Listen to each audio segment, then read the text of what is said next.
in looking at a range of different, really interesting to me, aspects of contemporary humanities theory, I began to see how powerful certain aesthetic renderings of certain types of political insight could be. And it goes well beyond the kind of thing, again, that you'll read in sort of the public media about. The humanities is very important because it helps us to tell stories. That is so watered down and so fails to capture, the incredible aesthetic flexibility and creativity that you see in humanities scholarship.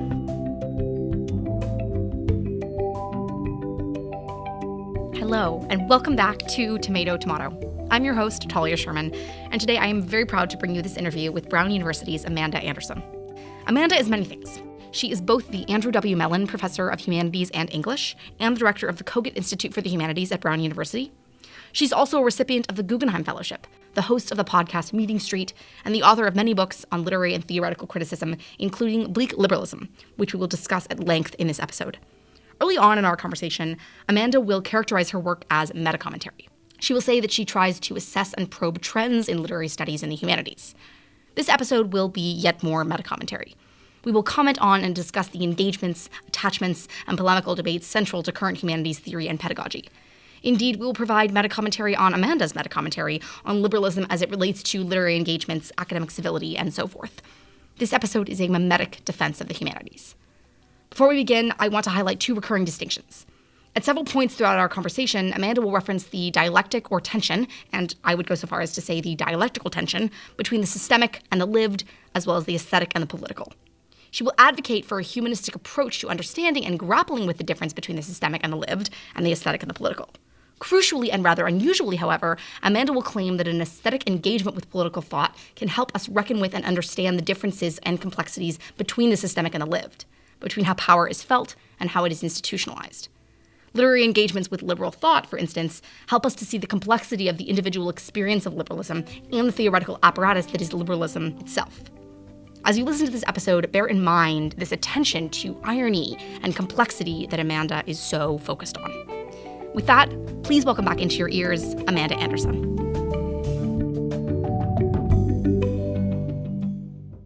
Amanda Anderson, welcome to Tomato Tomato. I'm so excited to have you here today. I'm delighted to be here. Thanks for the invitation.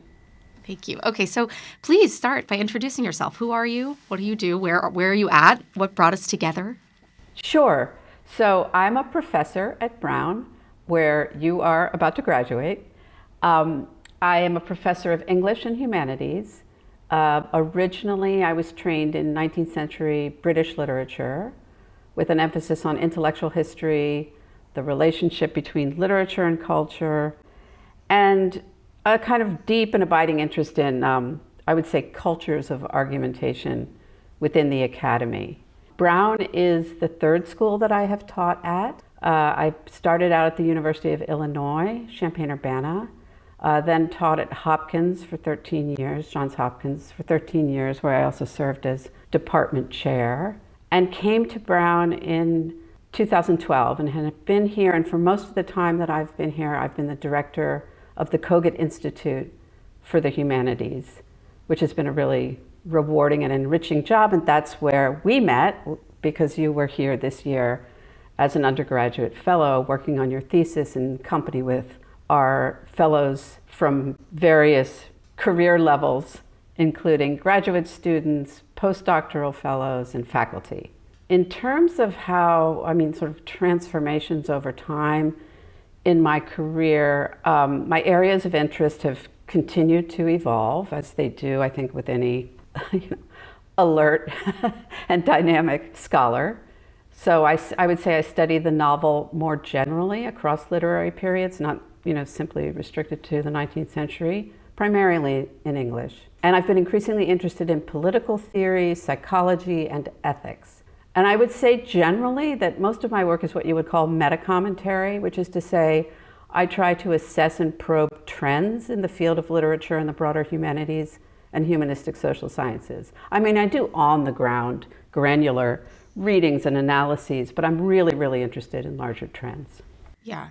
And so thinking about, those larger trends, especially as it relates to politics. You've been department chair, you've been the director of COGIT, you started your own podcast a few years ago called Meeting Street, which I highly recommend. How do you see sort of the humanities shifting right now? You recently published a book called Humanities Theory, co-written by Simon During, came out in 2025. And in it, you wrote a chapter called Framing the Humanities, where you framed the humanities. So can you kind of give us an overview of the humanities right now? We'll get to how that relates specifically to politics a little bit later. But this is a tension, and the kind of like nexus of your work, I feel like, is this relationship between the aesthetic and the political, and between literary studies and the humanities and politics. Right. So those are big questions. So I'll try to approach them from a couple of different angles. One thing that's just worthy of note is that it's only within a fairly recent span of time that people began to talk about the general humanities.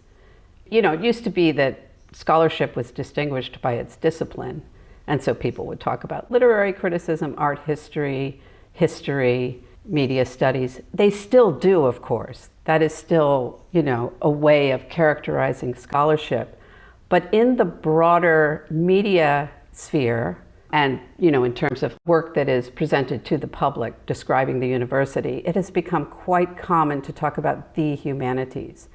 And to characterize the humanities as somehow in distress or challenged or worth less at the present time than other modes of study.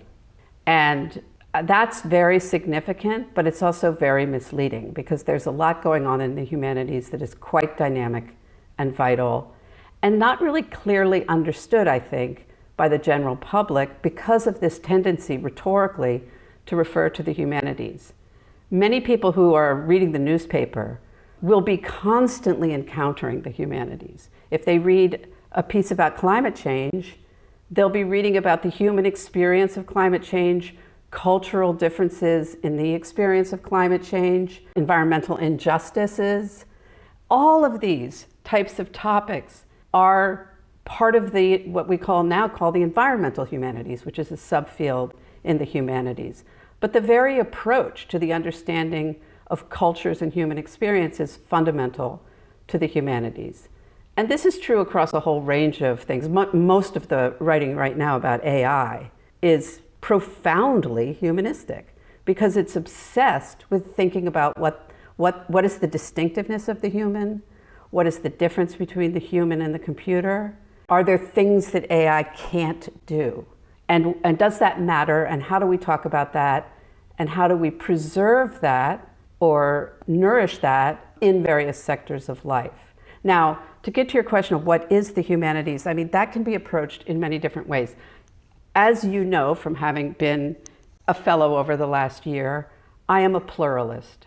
What I like to emphasize is the fact that there are many, many different ways of practicing the humanities, and you can see that in action all the time. So while one can say certain general things about what the humanities does, as I was a moment ago when I was talking about the attempt to capture elements of human experiences within the context of culture and history, it is very problematic to try to reduce the humanities to any specific stance or position. And that's one thing that's been going on in a lot of the conservative critique of the humanities, which is to take certain elements of certain subfields and act as though the whole of the humanities is being, driven by certain value commitments in specific advocacy fields.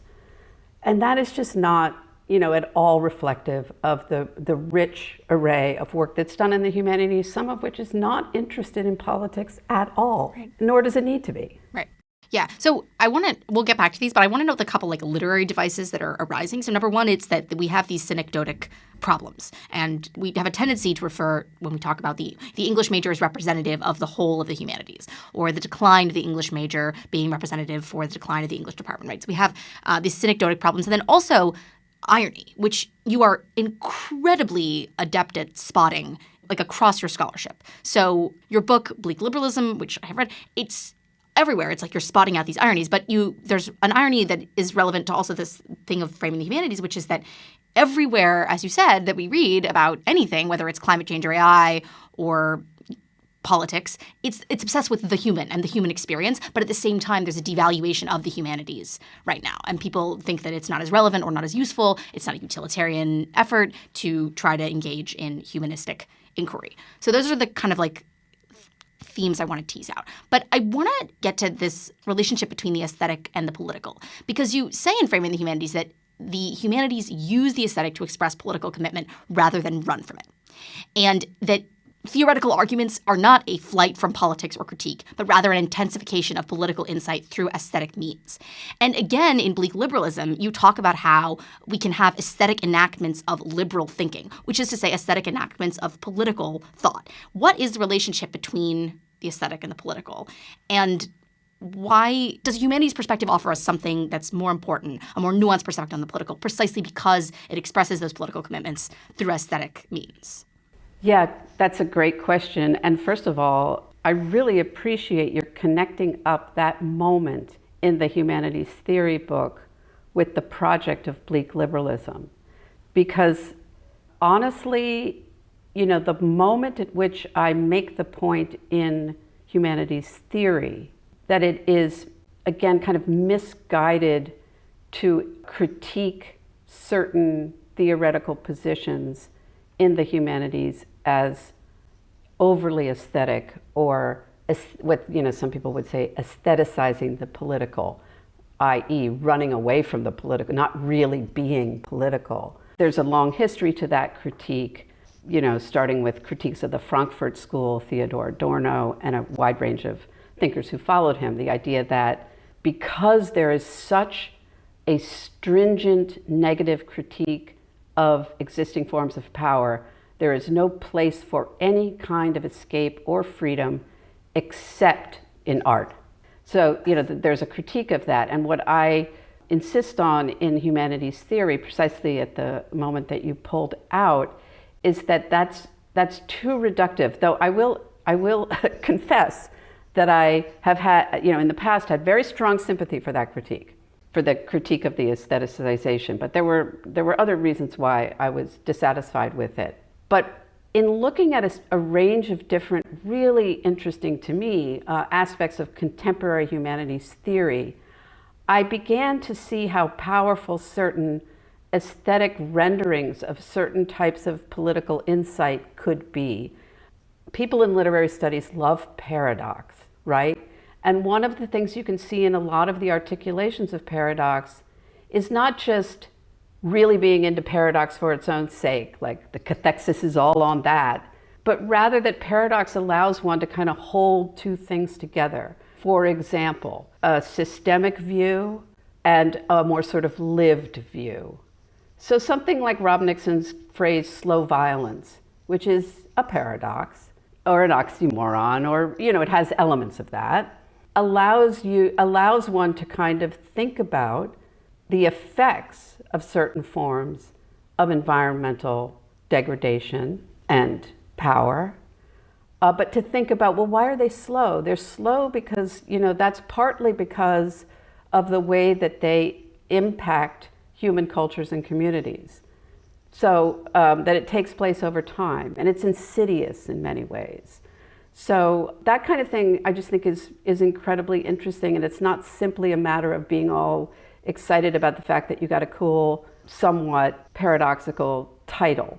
Cruel optimism is another version of that, as is critical fabulation. I will say that at that moment in humanities theory, it's not a strong endorsing moment. I'm not saying, and therefore, this is how we should think about politics in the humanities. Again, I think there's many different ways to do it. There's ways to do it that does not particularly, hold out a certain kind of aestheticizing frisson. There's no, not necessarily any need to do that or impulse to do that. I was just sort of trying to point out the value and force of certain versions of theoretical insight that do that. So I would say, speaking more generally, the aesthetic and the political are not co-constitutive. They don't have to go together. They can illuminate one another or work through each other in specific instances. Like, for example, certain writers use literature to capture political or social conditions, to critique them, or to imagine other possibilities. And then other works unwittingly disclose the politics of their time in certain ways. So the humanities can provide a certain kind of insight insofar as they focus in on how political experiences or commitments are lived, or how power is felt on the ground, as it were. Yeah. The other thing I was thinking is that there's such a relationship between the aesthetic and the epistemic, especially with something like critical fabulation, Saidiya Hartman's work. Yeah. It's so like the aesthetic and the epistemic. I didn't even make that connection until now, but because to me, critical fabulation is all about problematizing epistemology, but it's also aesthetic. The use of the subjunctive to get at what we could know, might know, would know, right, should know. And then, of course, her claims are in some ways like functionally historical as well. And so to bring all that together through the aesthetic, the medium of the aesthetic, I think is something that humanities scholarship can do particularly well. Yeah, I mean, and that book had, a very powerful impact in and beyond the humanities. And just to clarify, critical fabulation was a strategy, an approach that Saidiya Hartman basically devised in order to deal with absences in the archive. So there are so many forms of experience, especially in the history of slavery, but many forms of experience, that one cannot reconstruct because the archive does not hold any kind of indication of what the lived experiences of certain subjects were. And so what Saidiya Hartman advocates for is something called critical fabulation, which is to kind of speculatively imagine an experience, but to hold it up to a standard of critical exactitude, as it were, right? That it be plausible, that it be powerful, that it honor what was erased. And that's fascinating and amazing. And it goes well beyond the kind of thing, again, that you'll read in sort of the public media about the humanities is very important because it helps us to tell stories. That is so watered down and so fails to capture the incredible aesthetic flexibility and creativity that you see in humanities scholarship. Yeah, I mean, it's like helping us to tell stories, but at the same time, critical fabulation is it's prevarication to tell a story that isn't a story that could be a story. Like right. So much more complicated than that, right? Right.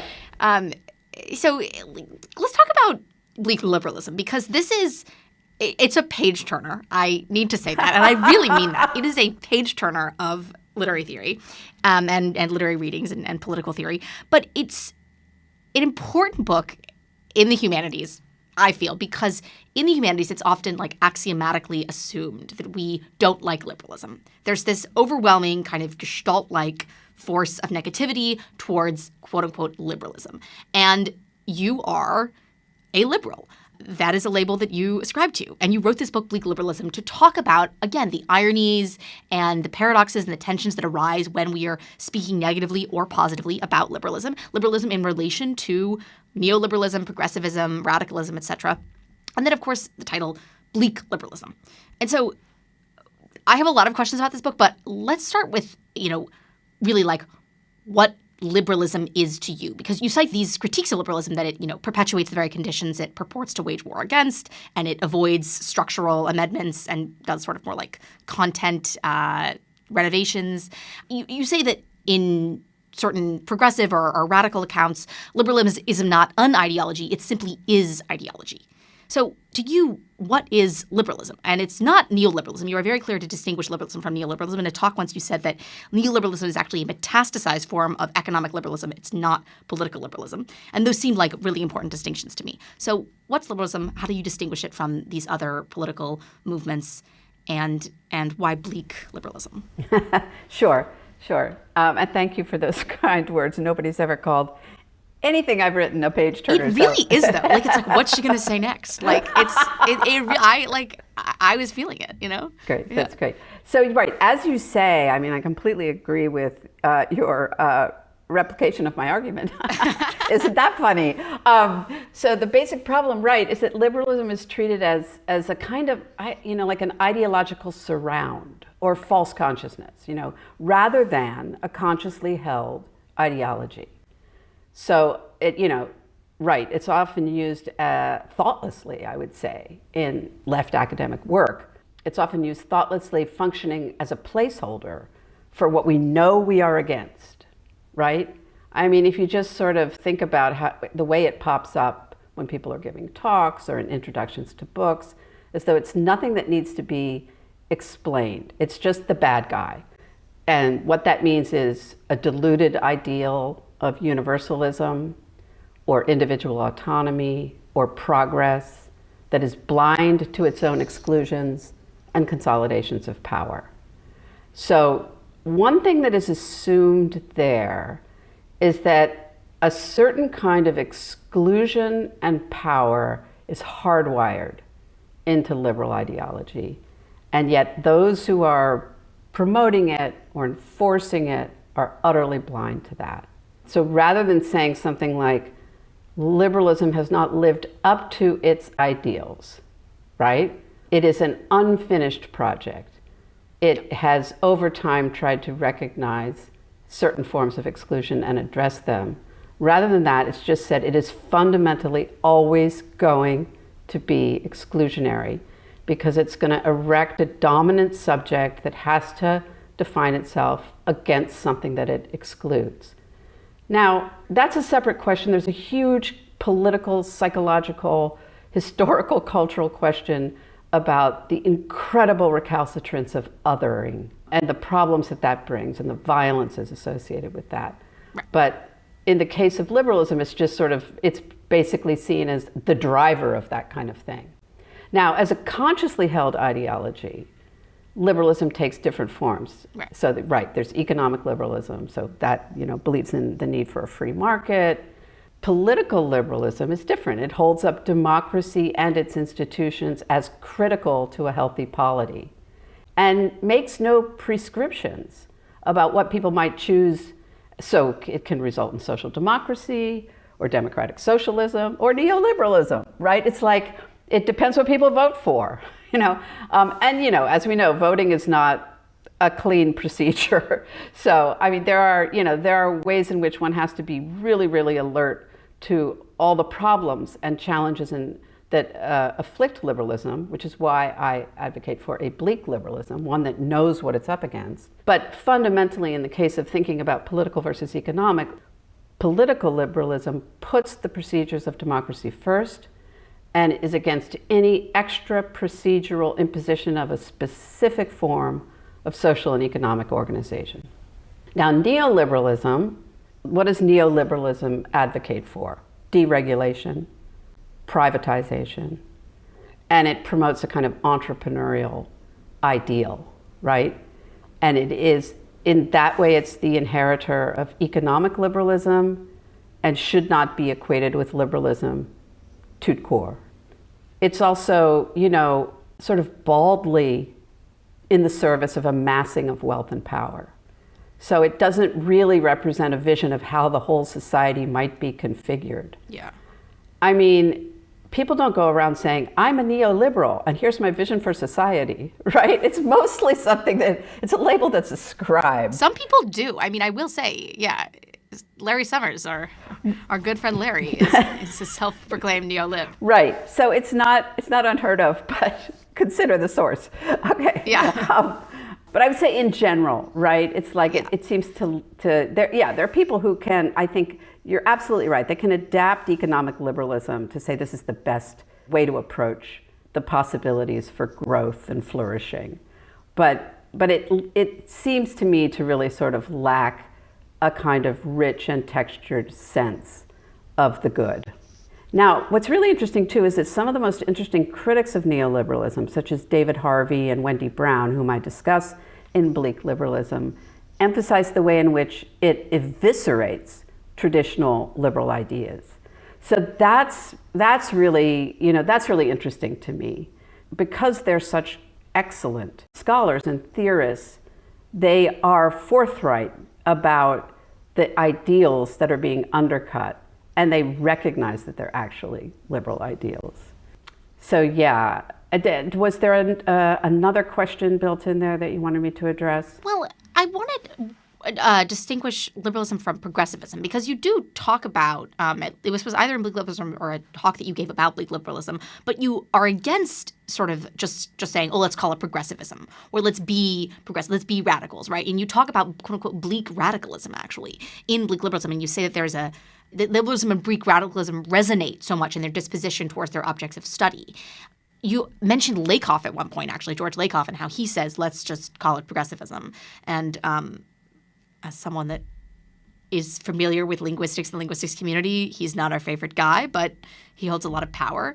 And so, because I think that that would be the question that I would ask, because it's like, sure, there are critiques of liberalism, and sure, liberalism is better than all its alternatives, but why not renovate liberalism itself, do a liberal critique of liberalism, and just say progressivism? Right. So that's a good question. In the case of Lakoff, what he's registering is actually another dimension of the critique of liberalism that we have not discussed, which is the political partisan framing of liberalism. And the liberal is just somebody who is, for progressive social ideals and change and is woke, let's just say, right? Like woke is the new, liberal.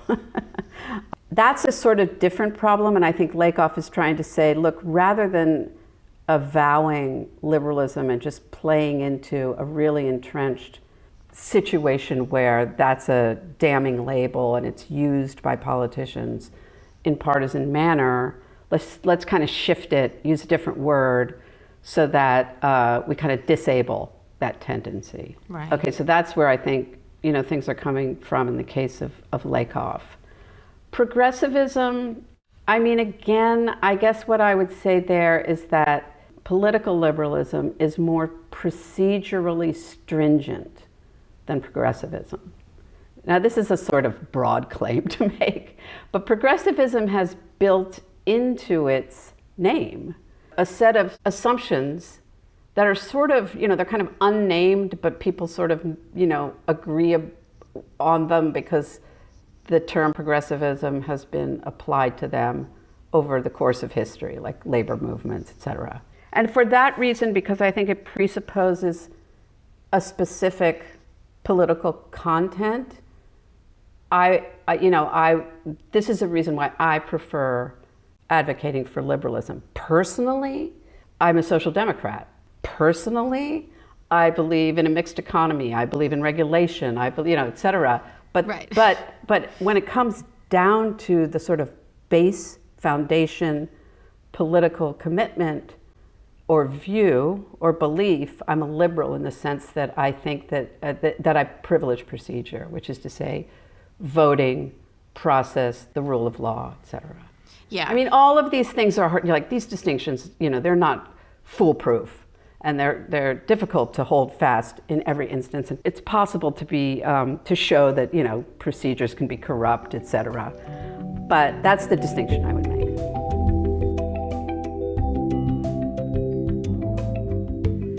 Okay, and then because Bleak Liberalism is sort of a literary text, what does it afford us that we have a literary engagement with liberal thought? Why a literary engagement with liberal thought? You are doing all these readings in this book of 19th century novels, 20th century novels, thinking about how literature has grappled with liberal arguments and highlighting that as another irony, that in the humanities we don't like liberalism, and yet our novels are profoundly engaged with liberal thought. So why that kind of literary engagement? And I suppose that relates again back to the first question about the aesthetic and the political, but it's not necessarily just the aesthetic in these novels. It's dialogic and structural. So, yeah. Yeah, right. I think that I would precisely say that literary engagements with liberal thought help us to see the complexity of liberalism as it is lived and reflected upon, right? And theorized. Again, it's not just a sort of thoughtless enactment of reigning ideology. It's not just sort of, in the service of forwarding a kind of bourgeois ideological conception of the individual making their way in society. So I look to see whether there are certain aesthetic elements that don't have to do with, the kind of classic Bildungsroman, right? The journey of the individual hero or heroine, but also to kind of, pull out certain aesthetic elements that are expressive of liberal ideas. So, most generally, it's trying to capture or think about the ways in which consciously held ideology is represented, and that you see most powerfully in political novels, but you see it elsewhere as well. And then the importance of ideas-driven dialogue in the novel of ideas and the political novel, so which is to say, what's going on there? How do we understand those really interesting dialogues in, say, Hard Times or Elizabeth Gaskell's North and South? How do we think about the ways in which people from different classes or different ideological positions suddenly are arguing within the novel? And is that the same as regular dialogue? It's actually not.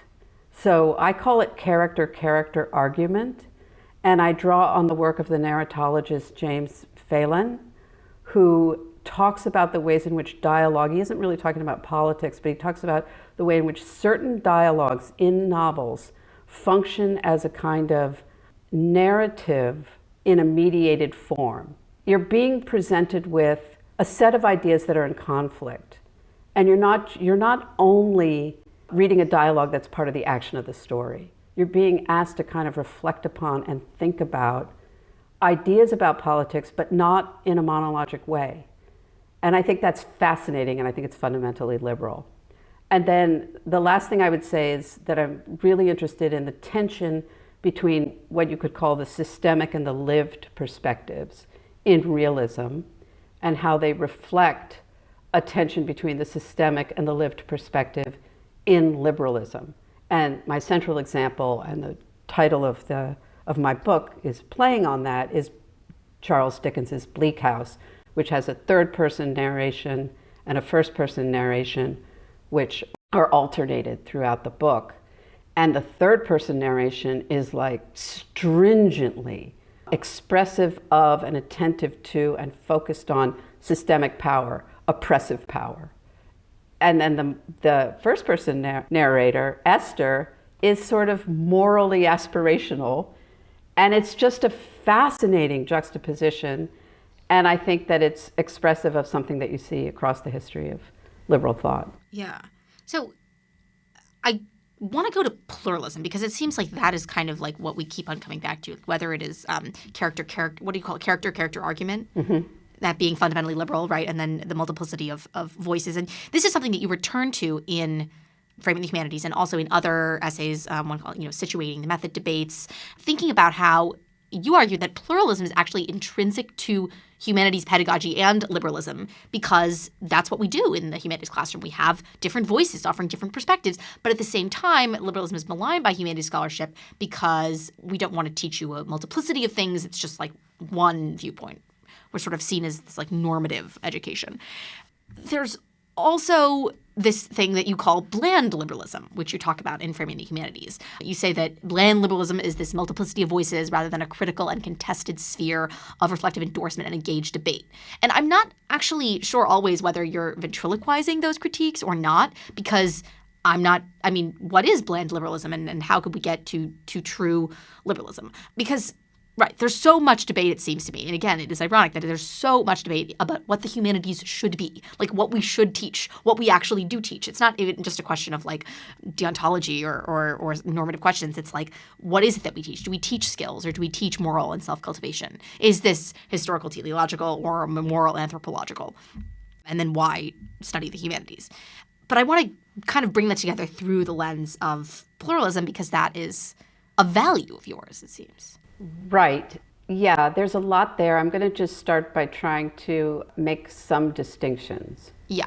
So the first thing I want to say is that individual humanities scholars and students often, typically, have value commitments that they have developed over time. And they bring those value commitments to their work, I'm going to say. And the reason I say to their work in the case of scholars is that I think it's extremely important to aspire to create a pluralistic culture in the classroom. But that does not mean that one has to in any way suppress or, continually flaunt one's open-mindedness in one's own work, which may be very committed to driving a specific argument that is linked to a worldview and a set of values. So I just want to make that really clear, that I think this notion of, like, what Max Weber called value neutrality, I mean, this notion of a sort of being very careful about not trying to impose something when you are in the classroom, or I would say when you represent an academic unit. And I think that's true even in the case of what we can call the advocacy subfield. So, I have been directing a humanities institute. To me, it's incredibly important that this institute not be associated with a particular agenda, right, a specific agenda, a substantive political agenda. Super important to me. And I try to make this kind of a big tent, right? But there are people within the tent who very strongly advocate for certain frameworks of analysis, right? And that seems to me all to the good. But even within something which might seem like there's a lot of agreement about, I don't know, certain kind of concepts of analysis, let's just say in certain versions of the environmental humanities, it might be very common to talk about extractivism, racial capitalism, etc. That doesn't mean everyone working on the environmental humanities, thinks that that is a kind of master key that needs to be invoked and re-invoked in order to understand the kind of crisis of the environment. Right. So, to me, it's just really, really important to consistently draw attention to and try to help to foster and recognize and be open to that pluralism. At the same time, people have very strongly held views, or sometimes they're trying to figure something out and they're not strongly held, they're being tested and explored. And I think there has to just be space for all of that. And so that's just sort of like that's just an answer to the question of pluralism. There was a lot more that was packed into your question. You invoked the notion of, like, what should we be doing? The fact that there's a lot of discourse around this notion of what we should do or what we ideally do. Or what we fundamentally actually do, right? Yeah. Or what we fundamentally actually do. And in that kind of discourse around the general humanities, one often sees either an emphasis on critical thinking, something like a methods or skills-based justification for what we do, or even just description of what we do, right, and its importance on the one hand, and then on the other hand, forms of description that focus on this idea of moral cultivation, right? That the humanities somehow teach you certain very important moral values, or how to cultivate values. And I think, I would not elevate one over the other, and I have a specific way of approaching the latter, which is the question of the cultivation of value. So the problem with the critical thinking approach is that it is simply not something that the humanities has a monopoly on. Critical thinking takes place in every single discipline. And I think it's really misguided to claim that the humanities has some sort of special purchase on that. I think there's a lot of critical thinking in the humanities, but I don't think that it can say that we're providing this service and no one else is. On the matter of, like, this question of Bildung, or the formation of the moral self, etc., or the learning of civics. So my problem with that is that often, not uniformly, but often it sounds like going to a humanities classroom is like going to church. And I find that just like, right, really, really misguided. And so, my approach is that, and I've argued this in several places, probably most extensively in my book, Psyche and Ethos, the last chapter of that book, but at various different places, and I make reference to it in Humanities Theory. What I emphasize is the opportunity that the humanities presents for the clarification of value. What does that mean? It is absolutely distinct from the imparting of value. The humanities don't directly impart value. Ideally, they don't. Right? And this is what the conservative right is claiming that we're doing. And maybe some people are doing it. I do think there are some environments where it can feel that way, right? That there's something we all believe, and we're here in the classroom to learn it. But I would say far more frequently, what's going on is something called the clarification of value. So let's just let me give a really basic example. Every author has a worldview, right? It might be confused, but they have a worldview. And one tries to analyze or describe what that is, and then discuss its informing values, not with a view to simply affirming them, like saying, oh, and here's how we can learn to be good, but to clarifying them. What are these values? And then, anyone can use that to take what they want from it. And critics have worldviews too. And you can teach criticism in a similar way. And that's not to say that one can make an absolutely clean or create a clean barrier between this kind of right, we're only clarifying values here in the classroom, and then when I go write an article, I'm like totally polemical about something or other. Right. But rather that, that is fundamentally what I think humanities scholars are doing, because they're constantly learning, they're constantly rethinking, and they're kind of sharing that way of life with their students. Yeah.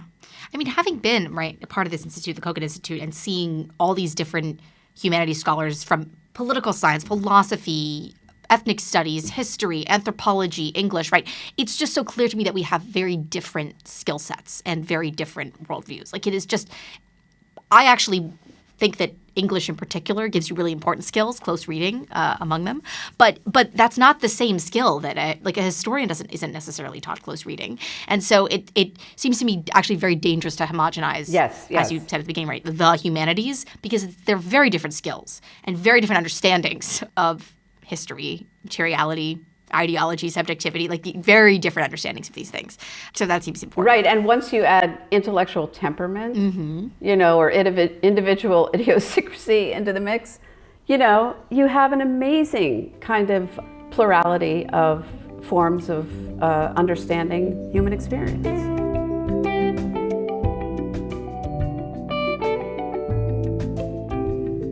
Right. And thinking about the English department as the kind of synecdoche for the humanities, and thinking about all these questions of the method wars and what should we teach and why should we teach them. I want your perspective on this because it seems important now to clarify how we read and why we read and what we read. Within the discipline, the field of literary studies, there's a lot of debate over the materials that we should read from which time periods, from which authors. At Brown, of course, we're famous for having a theoretical component to literary studies, right? There are a lot of theorists here, and I consider myself a theorist, and that is what I would like to read. But you read novels and write about them and criticize them, and it's not all theory. There are also novels in there. And also, if you want to touch on AI, of course you can, but you don't have to. But this seems to me important in the age of AI for all kinds of reasons. I see theory as being incredibly important right now. Yeah, no, I think you're absolutely right. And I'd love to hear you say actually a little more about why you think theory is important in the age of AI. If I'm thinking about your question from the perspective of AI, I would have a slightly different answer than the question about just, what have the method debates yielded? Right. I tend to think of the method debates as a subfield themselves. And I say that because while I think they've been quite generative in certain ways, in some ways it's a kind of insular argument that gets massive citation numbers. But I'm not entirely sure, how much it has actually affected the practice of scholarship. Though I do think the kind of fundamental turn advocated for by certain scholars from sort of more suspicious reading to more kind of open, affiliative reading has had an effect on many scholars, many early career scholars. The question of AI is really interesting. It's sort of astonishing how fast it's moving, and how already impressive it is. So, one thing I think is that it's a losing battle to try to just either ignore it or set it aside or imagine that one can create an environment that is absolutely free of its effects. But I do think it's really important, and this came up a little bit earlier when we were talking about AI and the question of the human and what AI can do and what AI can't do. I think it's absolutely important to pay careful attention to the way in which the progress of scholarship is driven by relationships that develop between students and teachers and between one generation and another. I'm not a huge fan of the word mentor, in part because I think a lot of scholarship is driven by agon, by disagreement, and it just feels, a little bit paternalistic to me.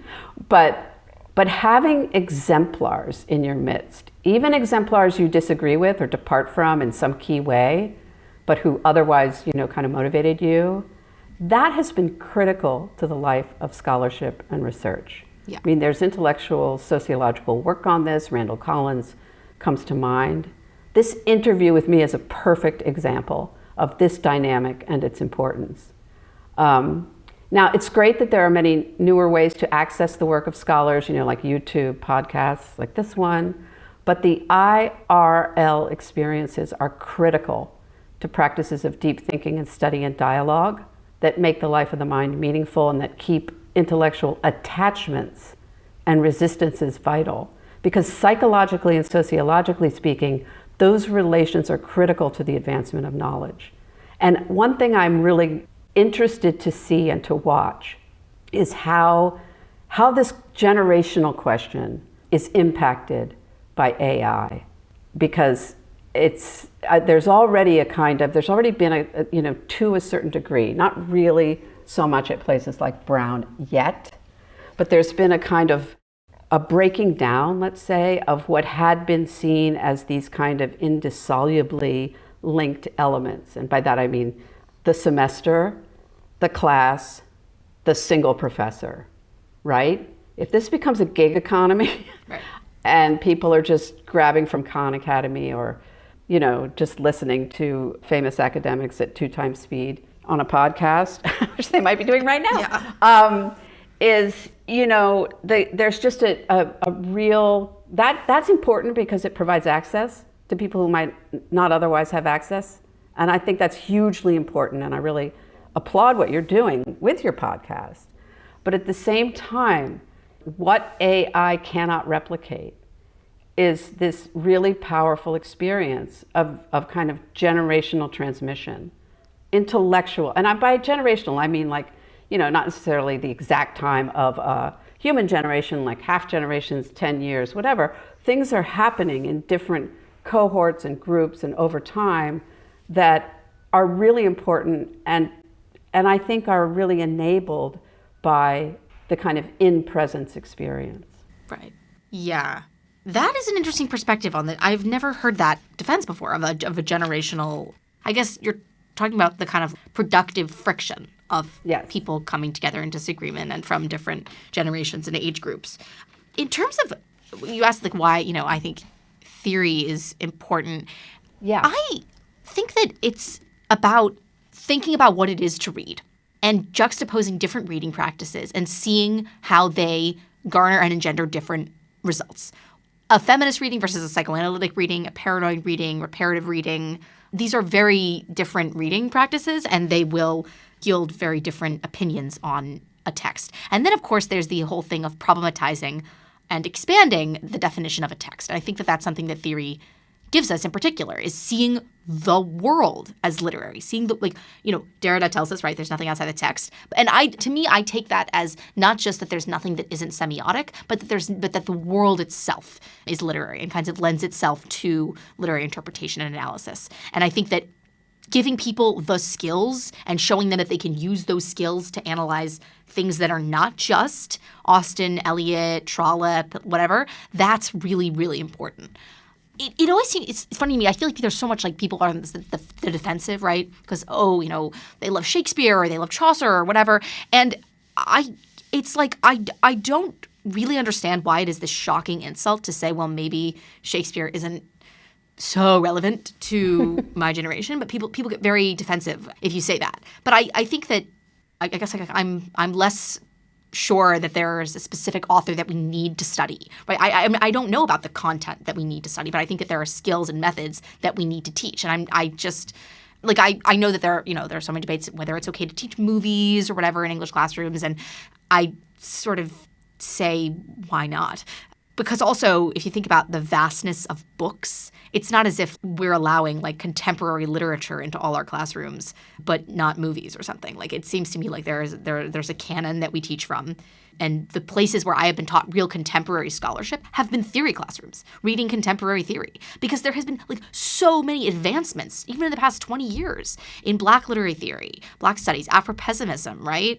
In eco-criticism, queer theory. Like, these things are really advancing, and they're advancing because the world and culture is advancing. So I just think cultural studies is really important because it comments on the culture that we're living in.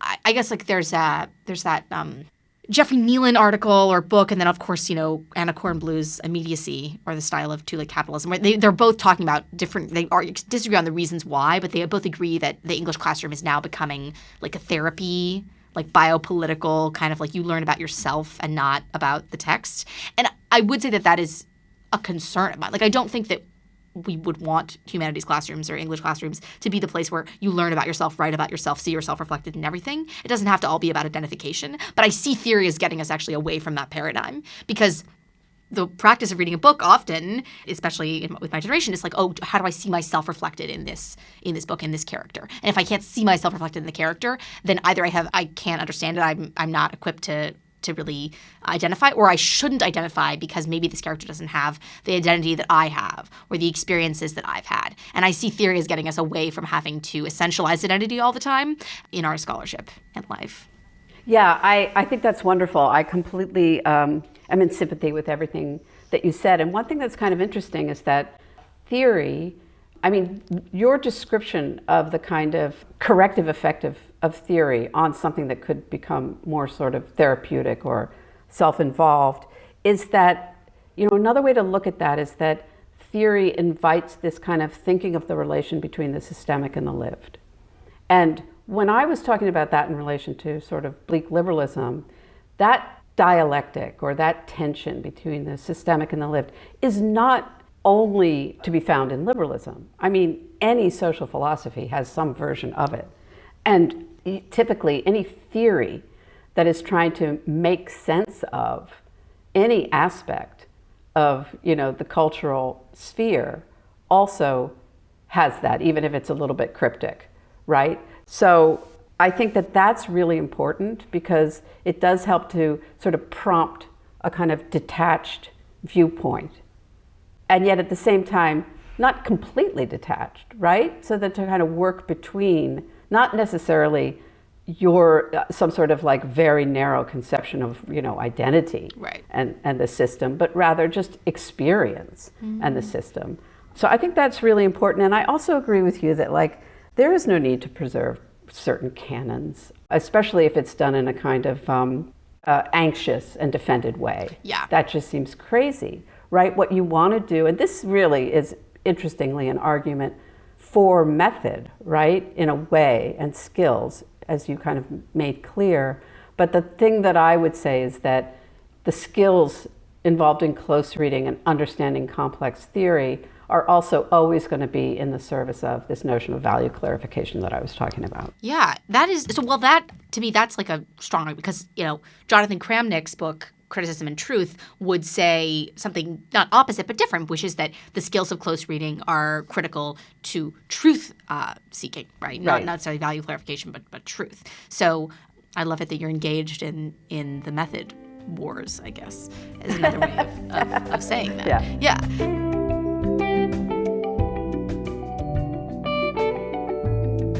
So you're coming to this kind of transition period, right? You're stepping down as the director of COGIT, which is devastating. But it's been an exciting year, I guess, at Brown. There's been a lot of parties and celebrations for Amanda Anderson that I've gotten to attend, which is exciting. But you're also about to come out with another book, another one of many, and it's on rumination. And I was wondering if you could speak about just this transition period that's coming up. What are you working on next? And Yeah. So, right, I'm working on the final revisions for a book on rumination as a sort of a philosophical, psychological, ethical concept, the role that literature has played in representing it from the 18th century to the present, focusing on the English canon. So rumination, right, it's a very different topic for me. It does come out of a book I wrote called Psyche and Ethos, which was about the tension between psychological explanation and moral understanding in the modern era, from Freud, through cognitive science with literary examples. So I became really interested at a certain point in really just how we are saturated in therapeutic discourse in our culture, right? And particularly became sort of interested in the ways in which psychological ways of talking about actions and people and conditions were often displacing forms of moral judgment. I'll give you an example, like to call somebody a narcissist, which is, not a nice thing to call someone, but it's still sort of, it's a kind of psychological label rather than to, call somebody a villain, right? And I was fascinated by this sort of tension in a lot of areas of cultural life. And while I was working on that, in particular while I was working on Henry James, I started to think about this concept of rumination, which is a form of thinking that takes place over time and is recursive and is in response to a moral shock or disturbance. And to think about it as a really significant and important form of moral processing that has not really been captured, I would say, has not been captured in moral philosophy, in moral psychology, in literary studies. It's really just a nonce descriptive term that you see, in certain literary texts, philosophical texts. The one place where it has strong purchase is in psychology and psychiatry, where it is used as a descriptor and is, seen as something that needs to stop, right? That it's a negative thought loop, often focused on some sort of ego wound. It's non-productive. You need to let go. You're stuck. You need to move on. So that's where I first, that was also part of where I kind of came to understand that there was something really interesting about this concept. I mean, my first reaction to seeing it used in psychological context was just, you've stolen a beautiful word, call it something else. But then I came to really, really question, whether it was accurate, an accurate way of talking about certain forms of rumination. I think there are non-productive forms, but I think that there are profoundly deep and powerful forms that take place over time and that should not be pathologized or people should not be medicated out of. So anyway, that's the topic. I'm finishing up with that. And I think next, I'm very interested right now, probably understandably, in political psychology and our crazy world. So I don't really have anything to say besides that, but I think because I've been so interested in psychology and in thinking outside of the Freud-Lacan nexus, which was really dominant when I was in graduate school. So frankly, I just kind of ignored it. I was responsible and learned about it, but it didn't inform my work. But later I became aware of all the other interesting psychological frameworks, and particularly the British objects relations theorists, and that kind of opened up a whole new world. So I'm just really, I want to think more about the relation between politics and psychology, which it was at play to some degree in the rumination book, because one of the prompts to rumination is when your dignity is assaulted. Yeah. And that can be within the context of really oppressive conditions of differentiating among people's value and worth. Yeah. Amanda Anderson, thank you so much for coming on today. It's just really been a pleasure to have you on. This has been a dream of mine for so many months, so it's really an honor to have you here. Thank you so much. It's been a great conversation. Thank you so much for listening to Tomato Tomato. I've been your host, Talia Sherman, and that was the visionary Amanda Anderson. You can find links to her books and articles in the episode description, as well as all links to things mentioned throughout the episode. If you're feeling so inclined, go ahead and rate, review, and subscribe to the podcast. It really helps out.